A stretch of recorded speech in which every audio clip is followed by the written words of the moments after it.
저희들 이제 두날개 양육 훈련 거의 중반부에 다다르게 됐고요. 좀 많은 분들이 열심히 동참해 주셔서 감사합니다. 열심히 성경 찾아서 예습하고 팔이 아프고 또 손목도 아프신 분들이 있고요. 또 훈련 받고 또 나눔하면서 이런저런 또 좋은 것들을 보고 듣고 배우는 일들이 있어서 참 감사합니다. 이제 남은 이제 4주 정도 남아 있는데 끝까지 완주하셔서 모두 좋은 열매를 맺으시면 좋겠습니다.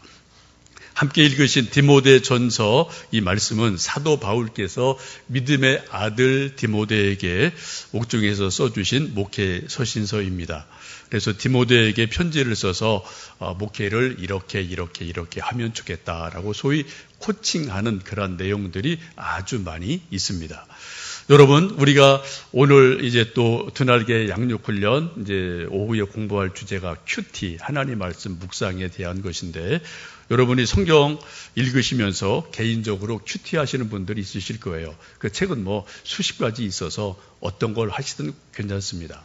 어쨌든 성경 말씀을 일정 부분 읽고 그리고 묵상을 하고 기도를 하고 적용을 하고 은혜를 받고 나눔을 하고 이런 것들을 이제 되게 큐티라는 어떤 형식 속에서 하게 됩니다.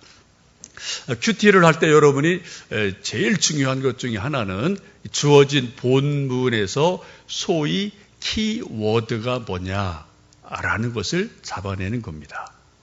키워드를 잡지 못하면 이렇게 초점이 안 맞아서 뿌옇게 돼요. 모두 다 하나님의 말씀이지만 큐티의 특징은 그 본문에서 그때 나에게 주시는 핵심적인 말씀이 뭐냐를 한두 마디, 한 구절, 한 단어 이런 것들을 나름대로 잡아내는 것이 아주 중요합니다. 이것이 없으면 그냥 헛도울 때가 있어요. 여러분, 큐티를 똑같은 성경 본문을 가지고 100명이 큐티했을 때 100명에게 주시는 소위 키워드는 다 다를 수 있어요. 그게 정상입니다. 정답은 없어요. 왜요?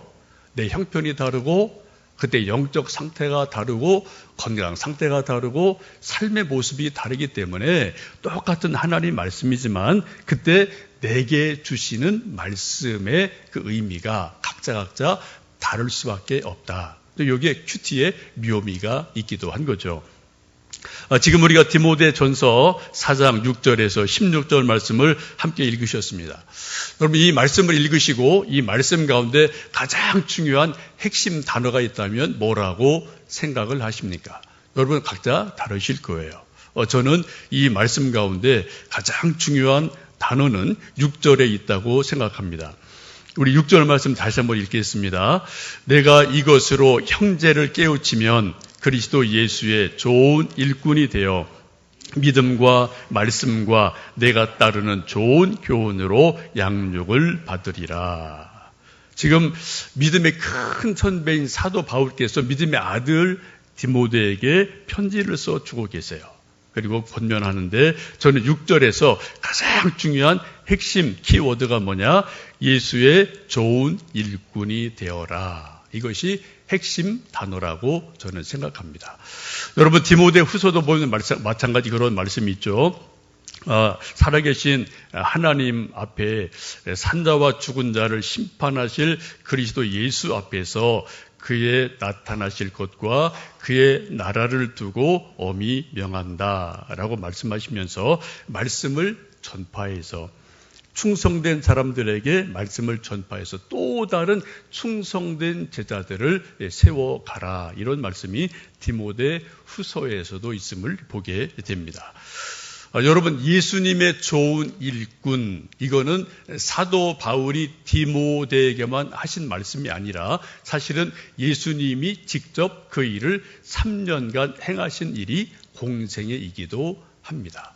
예수님께서 12제자를 선택을 하셔서 수많은 훈련을 시키시면서 한 제자 훈련이 결국은 뭐예요? 예수님의 좋은 일꾼을 만들고 세우는 것. 이것이 예수님의 공생의 마지막 목표였습니다. 그래도 그 흐름을 계속 이어서 사도 바울이 이것을 이어왔고 또 디모데를 통해서 이어지고 지금 2000년간 교회 속에서 이어지고 있습니다. 우리가 신앙 성장 성숙을 할 때 세 가지 차원을 여러분 늘 생각을 하셔야 돼요. 하나는 성경을 읽고 성경을 공부하는 첫 번째 차원. 두 번째 차원은 신앙 훈련을 받는 차원. 세 번째 차원은 하나님의 은혜 주시는 차원. 이 세 가지가 같이 어우러져야지 온전한 신앙 생활이 될 수가 있습니다. 성경 말씀이 없는 훈련은 방향성이 없는 훈련이 됩니다. 그래서 좌로 우로 치우칠 수밖에 없죠. 또 훈련이 없는 그런 공부는 거품에 불과합니다. 마치 이티처럼 머리는 큰데 손발이 작아서 쓸 일이 없는, 힘을 쓰지 못한 일들이 일어나게 됩니다. 무엇보다 하나님의 은혜가 없는 성경 공부와 훈련은 열심히 있는 종교 수련은 될 수 있지만 결단코 하나님의 일을, 성령의 열매를 맺을 수가 없게 됩니다. 가장 중요한 것은 하나님의 은혜 주심이에요. 근데 그 은혜 주심 안에서 우리가 성경을 읽고 또 훈련을 받으면서 하나님의 사람으로, 예수님의 좋은 일꾼으로 자라가게 됩니다. 혹시 여러분 텔레비전 보셨는지 모르겠는데 뭉쳐야 찬다라는 텔레비전 프로그램이 있습니다. 이게 뭉쳐야 산다가 아니고 뭉쳐야 찬다, 그런 거예요.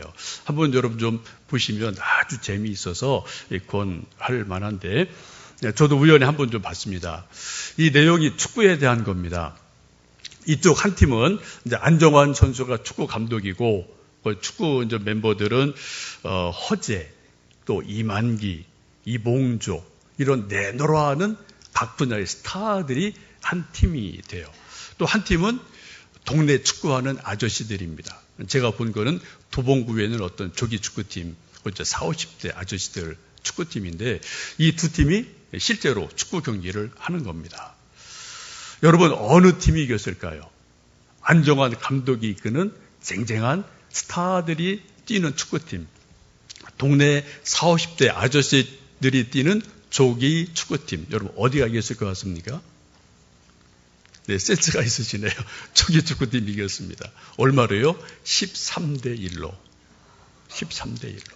한 골도 그냥 조금 봐준 것 같아요. 치면 세워주려고. 여러분, 이게 좀 상상이 잘 안 되죠? 안정환 선수가 감독, 작전을 다 짰어요. 이렇게 하라고 다 작전 지시했어요. 이봉조 달리기 우리나라 최고입니다. 허재도 농구 황제고요. 이만기 씨름 황제입니다.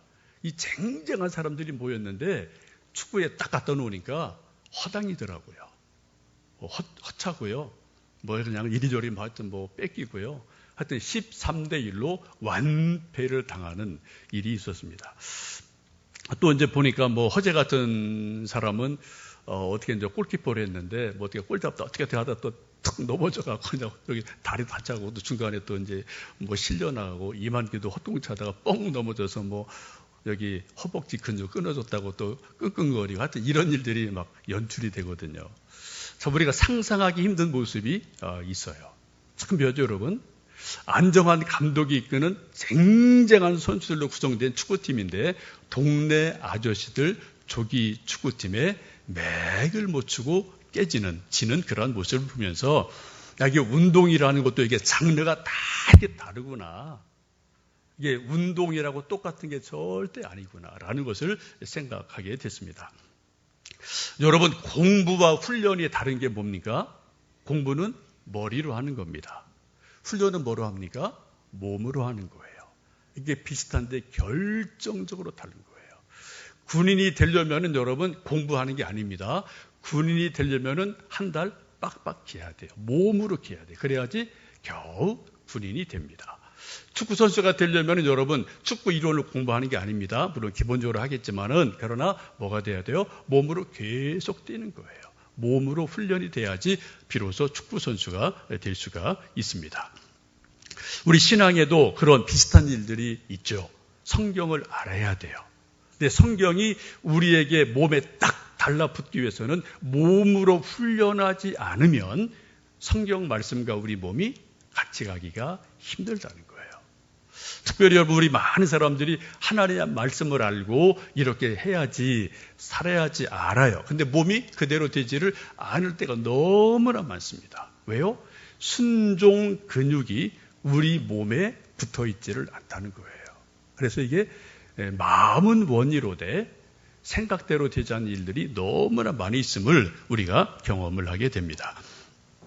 지금 사도 바울은 믿음의 아들 디모데에게 예수님의 좋은 일꾼이 되어라 라고 말씀하시면서 예수님의 좋은 일꾼이 되려면 이렇게 해라 라고 말씀합니다. 7절 말씀을 같이 읽어보시겠습니다. 망령되고 허탄한 신화를 버리고 경건에 이르도록 내 자신을 연단하라 라고 말씀합니다. 망령되고 허탄한 신화, 이런저런 이야기 그런 거 다 버리고 어떻게 해요? 경건에 이르도록 내 자신을 내 몸으로 연단하라라고 말씀합니다. 연단한다는 것은 다른 성경 보시면은 훈련해라, 연습해라 그런 단어이고요. 이것을 헬라어 본문에 보면은 구마제라는 단어를 쓰는데 이 단어에서 김나지움이라는 단어가 파생이 됩니다. 영어 성경에 보시면은 train, exercise, discipline 이런 단어를 써요. 그래서 몸으로 훈련해라, 몸으로 연단해라 라고 말씀하고 있습니다. 여러분 김연아 선수 아시죠? 지금 은퇴했지만 김연아 선수가 현역에 있을 때 이런저런 보도를 보면은 자기 그 피겨 스케이팅을 하기에 최적화된 몸을 가지려고 엄청 노력을 해요. 근데 아이스크림 그 사람 마음대로 못 먹습니다. 치킨도 마음대로 못 먹어요. 라면도 마음대로 못 먹어요. 또 우리는 그냥 땡길 때 먹는데 그런 선수들은 자기 몸을 만들고 유지하기 위해서는 그렇게 먹고 싶은 아이스크림을, 치킨을 마음대로 먹을 수가 없어요. 절제를 해야 되는 거죠. 그게 자기 몸을 만드는 훈련 과정이란 말이죠. 그래서 이렇게 최적화된 상태에서 좋은 연기를 펼쳐가는 것을 볼 수가 있습니다. 우리도 좋은 예수님의 일꾼이 되려면 연단 없이 훈련 없이는 어느 누구도 예수님의 좋은 일꾼이 될 수가 없다라는 것입니다. 그런 말이 있습니다. 제자는 태어나는 것이 아니라 훈련으로 만들어지는 것이다. 여러분 제자로 태어난 사람 아무도 없어요. 12제자도 12제자로 태어난 것이 아닙니다. 예수님 만나서 3년간 열심히 배우고 익히고 훈련을 받아서 예수님의 12제자가 되었음을 보게 됩니다. 그럼 우리가 한 가지 의문이 생깁니다. 이렇게 우리가 하고 싶은 것을 다 하지 못하고 절제하고 훈련하고 연단하면서 예수님의 좋은 일꾼이 되면 도대체 무슨 유익이 우리에게 있나? 뭔 좋은 일이 있나? 무슨 보장이 있나? 이런 생각이 우리에게 들 겁니다. 그 답을 8절에 그렇게 말씀하죠. 8절 읽겠습니다. 육체의 연단은 약간의 유익이 있으나 경건은 범사에 유익하니 금생과 내생의 약속이 있느니라. 육체의 연단이 분명히 유익이 있다고 말씀하세요. 그런데 약간의 유익이 있다라고 말씀합니다. 열심히 운동하면은 건강하겠죠. 또 요즘 말로 말하면은 좋은 운동 선수 되면은 소위 연봉이 몇십억 된 그런 몸값이 올라가는 일들이 일어납니다. 그런데 성경은 말씀하기를 경건의 훈련은 그보다 훨씬 더 유익하다. 범사에 유익하다. 어떻게 해요? 금생에도 유익이 있고 내생에도 유익이 있다라고 말씀합니다. 여기 여러분 중요한 단어가 금생과 내생이라는 단어에 주목하시면 좋겠어요. 금생이 뭡니까? 지금 우리가 살고 있는 이 세상이에요. 이 지구에서 우리가 몸으로 살고 있는 이 세상. 이 세상에서도 하나님의 복주심이 분명히 있다. 근데 육체의 경건은, 육체의 훈련은 이 생에서만 유익이 있는데 경건의 훈련은 어떻다고요? 이 세상에서의 유익뿐 아니라 내생에도 유익이 있다. 천국에서도 유익이 있다. 천국에서도 상급이 있다라고 분명히 말씀을 하고 있습니다. 여러분 천국이 있음을 정말 믿으십니까? 제가 가끔 드리는 질문이고 또 이제 도전인데요. 여러분 정말 천국이 있음을 정말 믿으십니까? 여러분 좀 개인적으로 곰곰이 생각도 해보시고 고민도 해보시고 한번 여러분 개인적으로 정리를 좀 명확하게 하시면 좋겠어요. 성경은 분명히 천국에 대해서 아주 많이 말씀합니다. 여러분 천국에 대해서 가장 많이 말씀한 분이 누구십니까? 성경적으로 예수님이셔요. 예수님이 복음을 말씀하실 때 뭐라 그래요? 그래서 천국 복음을 전하러 왔다. 복음 앞에 많은 경우 천국이라는 단어를 굳이 넣으셔요. 그래, 천국 복음을 전하러 왔다라고 말씀을 합니다. 예수님 잡히시던 날 밤 요한복음 14장에 보시면 이런저런 말씀을 쭉 하시고 요한복음 14장에서 1절에서 6절까지 하신 말씀이 뭐예요? 내가 너희를 위하여 거처를 예비하러 가노니 그 거처가 초소가 예비되면 너희를 내게로 영접하리라 라고 말씀하시면서 내가 곧 길이요 진리요 생명이다. 나로 말미암지 않고는 아무도 아버지께로 천국에 올 자가 없다라고 분명히 말씀하고 있습니다. 여러분 예수님 마지막 잡히신 날 밤 마지막 순간에 하신 말씀 중에 하나가 천국에 대한 말씀이고 약속이거든요. 사도 바울 역시 천국에 대한 말씀을 많이 하죠. 고린도후서 12장에 보시면은 내가 14년 전에 하나님의 놀라운 신비 체험을 했는데 내가 몸 안에 있었는지 몸 바깥에 있었는지 모르지만 내가 셋째 하늘에 끌려 올라갔다 왔다. 소위 삼층천이라는 거죠. 내가 삼층천에 가서 하나님 나라를 봤다. 천국을 봤다. 사람의 말로 어떻게 표현할 수가 없다라고 분명하게 말씀합니다. 그래서 사도 바울에게 권면하게 무슨 말씀입니까? 너희의 시민권은 이 땅에 있지 않다. 너희의 시민권은 하늘나라에 있다. 이걸 분명하게 해라 라고 말씀하시면서 이 땅에 사는 동안 로마 시민권이든 미국 시민권이든 어느 시민권도 유익하지만 그것은 일시적인 것이다. 일시적인 것이다. 그리고 우리의 시민권은 영원한 하나님 나라에 있다. 이거를 주목해라 라고 강조하는 것을 볼 수가 있습니다. 지금 사도 바울께서 디모데에게 말씀하시면서 경건의 훈련을 하면은 범사에 유익하다. 그래서 금생에도 하나님 주시는 복이 분명히 있지만 특별히 내 생에 하나님의 복이 있다. 하나님의 약속이 있다. 라고 말씀하시면서 9절에 뭐라고 말씀합니까? 그러므로 미쁘다 이 말이요. 모든 사람이 받을만 하도다. 참으로 미쁘다, 신실하다, 모든 사람이 이 말을 받았으면 좋겠다. 이 말을 받아라. 라고 지금 강력하게 말씀을 하고 있습니다. 여러분 우리가 이 땅에 사는 동안 한국 시민권으로 살고 이러한 저러한 모습으로 삽니다만 우리의 시민권이 하늘 나라에 있음을 분명히 기억하시고요. 우리가 또 두 발은 땅에 굳게 딛지만 우리 눈은 늘 또 하늘을 바라보시고 살아가시면 좋겠습니다. 그 과정에 이루어지는 일이 바로 신앙 훈련이라는 겁니다.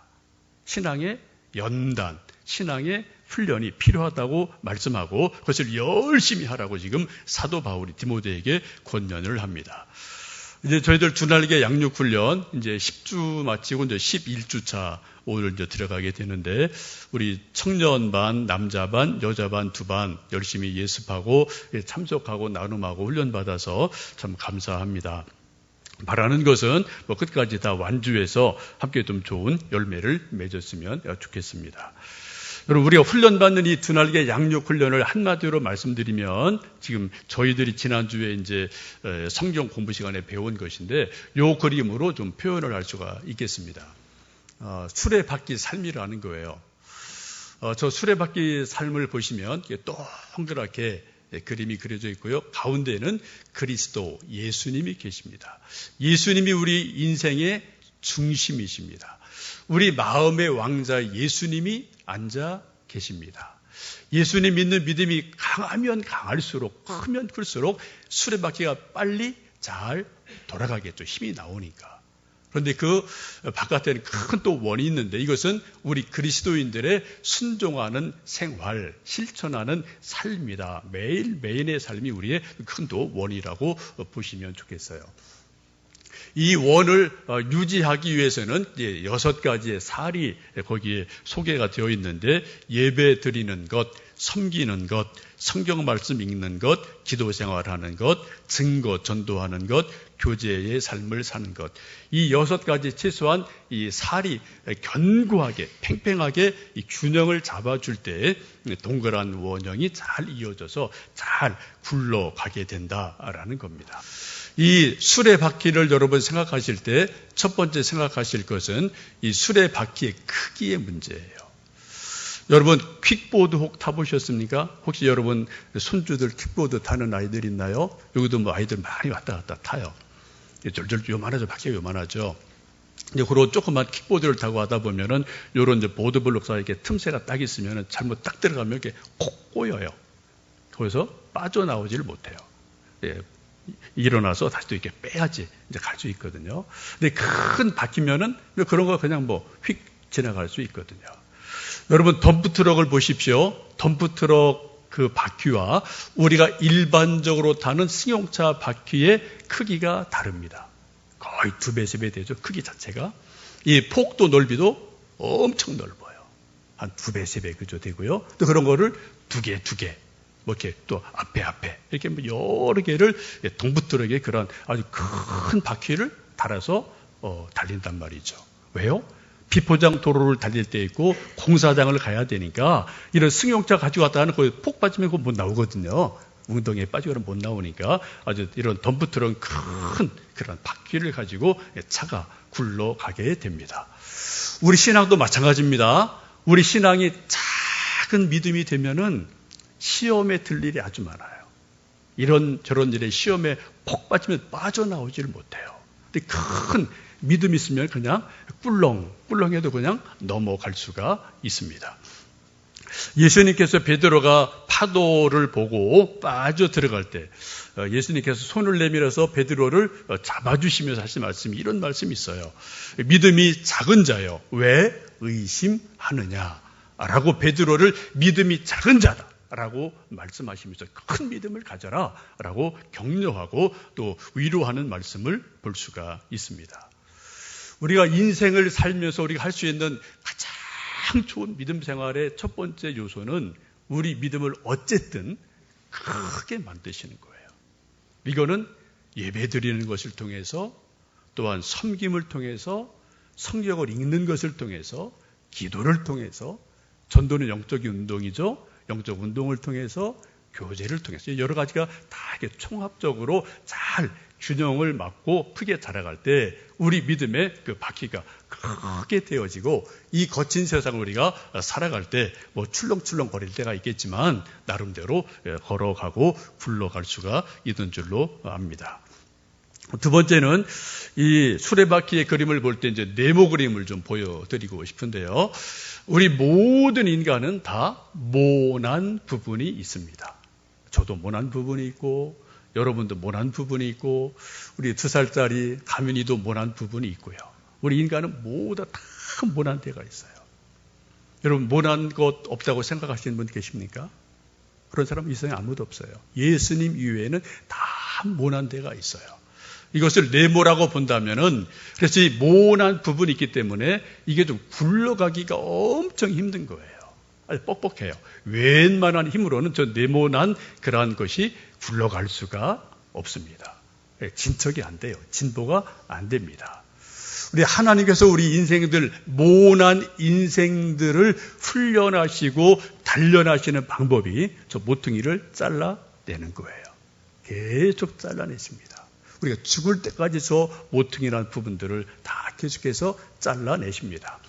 모난 것이 어떤 분에게는 어떤 교만일 수 있고 지식일 수 있고 자존심일 수 있고 열등감일 수도 있고 뭐 비교의식일 수 있고 시기심일 수 있고 사도 바울이 말씀하신 육체의 소욕 이런 모든 것들이 다 우리 인간에게 있는 모난 부분들인데 이것들이 깎이지 않으면 어느 누구도 동그란 수레바퀴가 될 수 없어서 계속 이 굴러가기가 참 힘들다. 이런 일들이 일어나죠.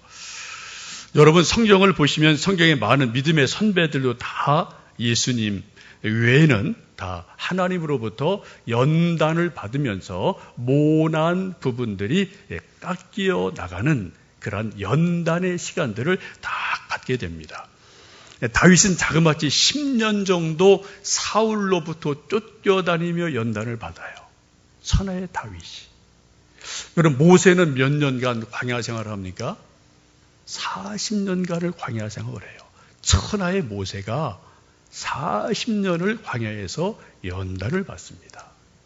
베드로도 예수님께 수많은 칭찬도 받지만 수많은 꾸중을 받으면서 연단이 되어져요.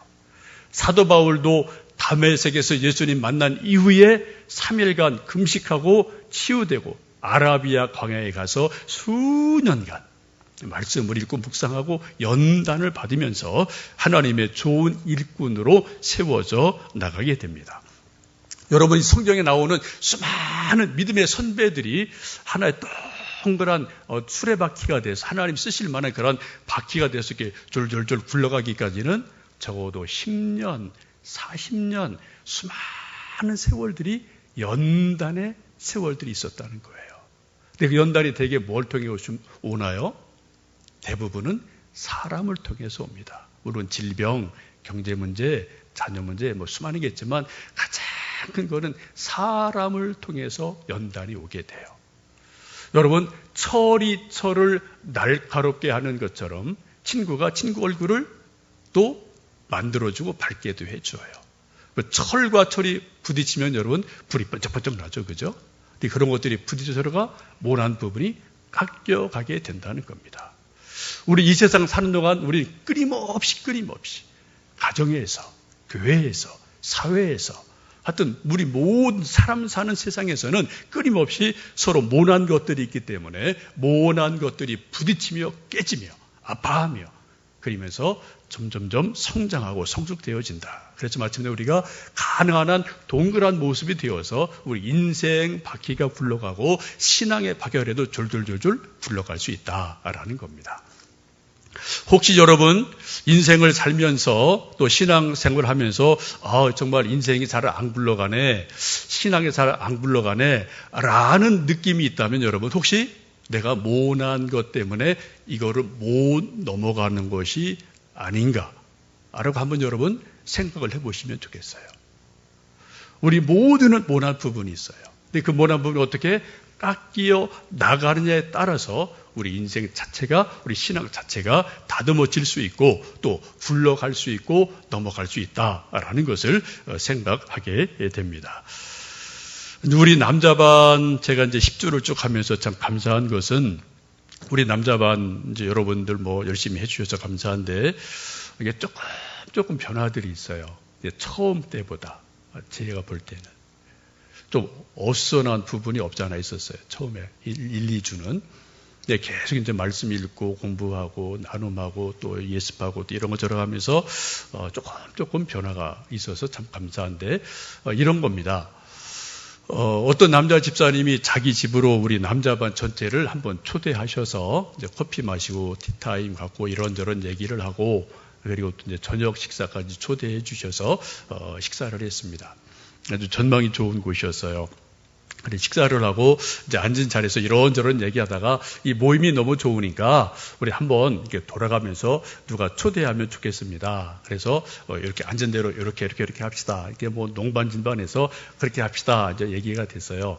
다음에 또 어느 분이 초대할지는 모르겠는데 하여튼 그런 것 자체가 이게 좀 뭔가 변화가 있는 거예요. 또 아마 제가 모르지만 또 이제 개인적으로 또 이렇게 이제 가정에 초대하고 하는 분도 또 계실지 모르겠습니다. 그래서 좋다고 봐요. 아주 좋은 거예요. 근데 또 하나 작은 변화 중에 하나는 우리 남자 집사님 중에 한 분이 이제 자기 생각에 좀 이렇게 생각해 보니까 이게 남자끼리 한 8명 이렇게 모여서 식사하는 것도 좋은데 이거보다는 같은 돈이면 우리가 점심 식사를 주일날 할 수 있으니 이것으로 교회 점심 한번 했으면 좋겠다. 이제 그런 이야기를 하셨어요. 저는 그 이야기 듣고 깜짝 놀랐습니다. 이분 생각이 엄청 많이 바뀌셨네. 이분 가치관이 엄청나게 바뀌셨네. 그런 생각이 들었어요. 와, 이거 대단한 거다. 여러분, 변화는 엄청나게 큰 거에서 오는 거 아니에요. 그런 건 우리 일생에 한 번, 두 번 있을까 말까입니다. 우리 인생의 변화는 대부분 작은 데서 변화가 되는 거예요. 그렇게 하다 보면 벌써 거기서 큰 거로 변화가 이미 되어지는 거죠. 우리 인생들의 변화하는 스타일은 크게 두 가지입니다. 하나는 급진적 변화가 있어요. 사도 바울입니다. 담의 세계에서 부활하신 예수님이 아주 강하게 붙들어내셔요. 충격이 엄청 세죠? 눈이 멉니다. 3일간 식음을 전폐합니다. 가치관에 엄청난 혼란이 일어나요. 그리고 3일 동안 식음을 전폐하고 충격 가운데 있다가 아나니아의 안수를 받고 눈이 떠지고 회복이 돼요. 그 다음에 또 아라비아 광야에 가서 몇 년간 또 기도하고 묵상하며 훈련하고 몸을 추스리게 돼요. 이런 경우는 아주 드문 겁니다. 아마 저나 여러분도 사도 바울 같은 그런 주님의 나타나심이 있다면은 감당할 사람 거의 없어요. 이건 너무 센 거거든요. 그래서 우리가 그런 것을 감당이 정말 쉽지 않은 부분이 분명히 있습니다. 반대로 점진적인 가치의 변화가 있고 성숙이 있는 분이 누구일까요? 대표적인 분이 아브라함입니다. 여러분, 아브라함이 마지막 신앙의 가장 높은 정상이 이삭을 모리아산의 번제로 드리는 겁니다. 여러분, 여기까지 아브라함이 모리아산에 자기 독자 이삭을 데리고 기꺼이 올라갈 때까지 몇 년이 걸렸을까요? 몇 년이 걸렸을까요? 이게 하루아침에 된 겁니까? 아니요. 적어도 40년 이상의 세월이 있었어요. 고향을 떠나고 약속의 땅으로 들어오고 이리저리 배회하고 정처 없이 왔다 갔다 하고 실수하고 실패하고 다시 일어서고 이런 일들을 25년간 이삭을 낳기까지 하죠. 그리고 이삭이 태어납니다. 그리고 많은 성사학자들 이삭이 10대 후반으로 보거든요. 그러면 적어도 40년이 넘는 엄청난 세월을 자그마한 순종 훈련하고 자그마한 순종을 계속 훈련하다 보니까 아브라함의 믿음이 어디까지요? 100세 얻은 독자를 모리아산에 바칠 정도까지 믿음이 커가는 겁니다. 우리 대부분의 사람들은 아브라함 스타일이에요. 물론 아주 특별한 경우에 천에 만에 한 명, 두 명 어떤 바울 스타일이 있겠습니다만 대부분의 경우는 우리는 아브라함의 스타일로 순종을 배우고 훈련을 배우면서 조금씩 걷다 보니까 어느새 우리가 모리아 산에까지 올라가는 믿음의 사람이 되는 줄로 믿습니다. 여러분, 혹시 우리가 인생을 살다가 신앙생활하다가 이게 뭐가 좀 잘 안 굴러가네 라는 생각이 있고 느낌이 있다면 혹시 내 모난 부분이 있는 것이 아닌지를 여러분 생각하셔야 됩니다. 그리고 그것을 하나님 앞에서 깎이는 아픔이 있죠. 이게 아주 깎여나는 아픔이 있을 터인데 그럼에도 불구하고 이것이 깎여질 때 우리가 동그랗게 만들어져 간다라는 겁니다. 이게 바로 훈련이라는 거예요. 그리고 훈련은 힘든 겁니다. 훈련은 룰루랄라 하는 게 아니에요. 절대로 그런 게 아니에요. 여러분, 훈련은 땀 흘리는 거예요. 몸으로 하는 겁니다. 머리로 하는 게 아닙니다. 공부는 머리로 해요. 훈련은 몸으로 하는 거예요. 그래서 신앙 훈련도 힘든 거예요. 그래서 지금 오늘 사도 바울이 디모데에게 말씀하기를 내 자신을 연단해라 라고 강력하게 권면하면서 이런저런 말씀들을 뒤에도 쭉 말씀하시는 것을 볼 수가 있습니다. 마지막 세 번째 그림은 네모가 있고 우리 모난 부분이 있는 인생들인데 이 모난 인생들을 완벽하게 동그랗게 만들어 줄 수 있는 하나님의 은혜가 있어요. 그게 무엇입니까? 이게 바로 성령 충만함이라는 거예요. 성령의 충만함이 우리에게 임하게 되면은 우리 인간이 어떤 연약함이 있든 간에 어떤 모난 부분이 있든 간에 성령의 능력이 더 강력하시기 때문에 우리 모난 부분을 다 감싸주신다. 그리고 정말 사람의 힘이 아닌 인간의 노력이 아닌 하나님의 힘으로 성령의 힘으로 굴러가게 하신다. 이게 바로 성령 충만입니다. 그래서 성경에서는 끊임없이 성령 충만하십시오. 성령 충만하십시오라고 계속 강조하는 것이 바로 이거예요. 어느 누구도 성령 충만하지 않고는 동그라미를 만들어갈 수 없거든요. 연단을 받기 위해서는 역시 울퉁불퉁한 부분이 있기 마련이에요. 그래서 우리가 늘 기도할 것은 성령 충만해야 될 줄로 믿습니다. 이제 두날개 양육 훈련을 통해서 우리가 조금씩 변화가 되어지고 예수님의 좋은 일꾼으로 채워지고 저나 여러분이나 예수님의 좋은 일꾼이 되어서 교회가 세워지고 내 인생이 세워지고 가정이 세워지고 또 우리를 통해서 하나님의 나라가 세워지고 또 우리 자녀들이 세워지는 놀라운 귀한 은혜가 이런 훈련을 통해서 이루어지기를 주님의 이름으로 축복합니다.